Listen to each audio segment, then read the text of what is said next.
NGCP. Nasaan po ba ang switchboard ninyo? You don't know? Your Honor, it's a technical term. We have technical people here. May we ask the technical people?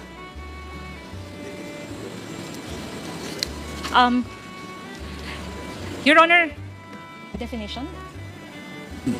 May we have a clarification? Yes, so far as that term we know. Okay, so you're calling in the technical people to help out. Can we have their names and what position do they occupy in the organization?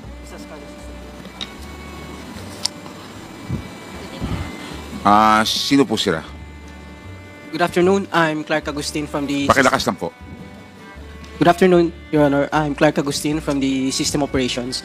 If you're referring to the control From system... what? From what? System Operations. He taken his oath, Comsec. Please take the oath of the of Mark. Tumayo po kayo. Please raise your right hand. Do you swear to tell the truth, the whole truth, and nothing but the truth before this congressional inquiry, so help you God? I swear. Thank you. Answer the question of the Honorable Luistro. Your Honor, if they're referring to the control system, our SCADA system, we have 3 control centers in the different regional grids. We have in Luzon, Visayas, and Mindanao. How many switchboard or control system do you have? 1 for each region, ma'am. One for each region. We have 3 control What centers. controls the switch or the control system per region? Meron ka pa bang main control that controls all the switch and the control system of all these regions?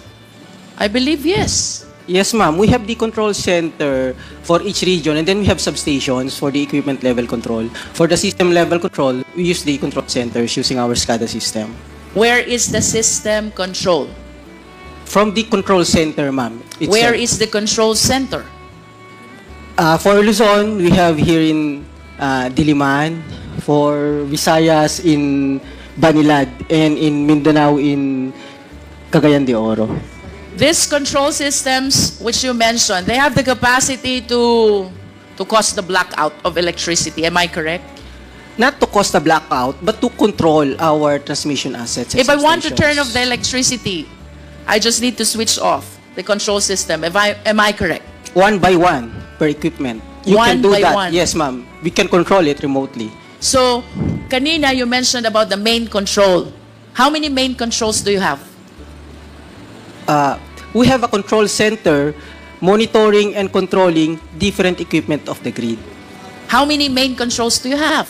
So we have a system, pag-control po ma'am, not necessarily, as I get from your question, isang button, wala po siyang ganun. So kasi different parts po ng grid, different assets, different control. So if you want to operate a certain circuit breaker, kailangan mong operate that specific breaker. But at a specific least feeder, yeah. If I turn off one of those, did you say assets? Yeah. Of that control system, then the electricity will not work anymore. If I turn off one of the several assets of the main control system, electricity will not work anymore. If you intentionally isolate a specific area, that specific area will not have electricity, will not have supply of power. For that specific area, associated to that equipment. To simplify, Mr. Chair, that main control that you are talking about is responsible to make the electricity available or otherwise. Yes, ma'am. Okay.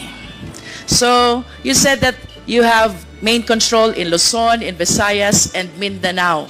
My next question is, what is this operational computer in Nanjing? I'm not aware of that, ma'am. Operational computer in Nanjing. Nanjing, China, I believe. I'm not aware of that, ma'am. Well, based on reports, there is such a thing as operational computer in Nanjing, which is connected to the server in the Philippines that can control the availability of electricity in the country. Can you comment on this? I'm not aware of that.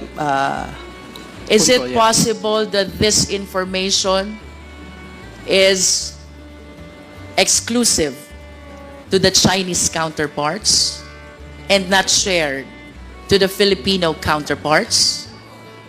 Based on our configurations of our control center, this cannot be controlled remotely through overseas. Not even here, yes, here in. What is your basis for saying that it cannot be controlled remotely? Are you that expert? Based on my experience and my knowledge, our SCADA system is actually isolated, ma'am. It's not connected in the internet, so you cannot easily control it remotely. Without Based on the design and the architecture. I understand. With all due respect, but considering that our IT infrastructure, tama ba, is provided by the Chinese counterpart, or should I say a Chinese corporation, I humbly submit that no matter how knowledgeable Filipino citizens are, the one who created the system no more and no better than the one operating the same. As a general statement, do you agree? No, ma'am.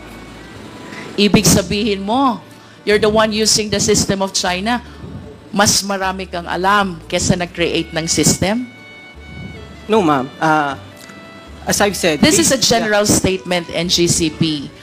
It is not my intention to undermine the technical know-how of people from the NGCP, but logically speaking, ang sabi, the creature cannot become higher than its creator. I believe that the one who created knows more and knows better about the system than the one using the system. Do you agree? I disagree, ma'am. Say for example, bawa, meron akong laptop, computer. It's made in the US or in China. That does not mean the manufacturer can remotely use my device. Kung analogy po, ma'am, ang pinag-uusapan. No, I'm talking about the system as a whole, and considering its use, the use of the system, considering that they were the ones who created it, it is my humble submission that no matter how expert we are, the one who created knows better about the system. That is a manifestation. We respect your position.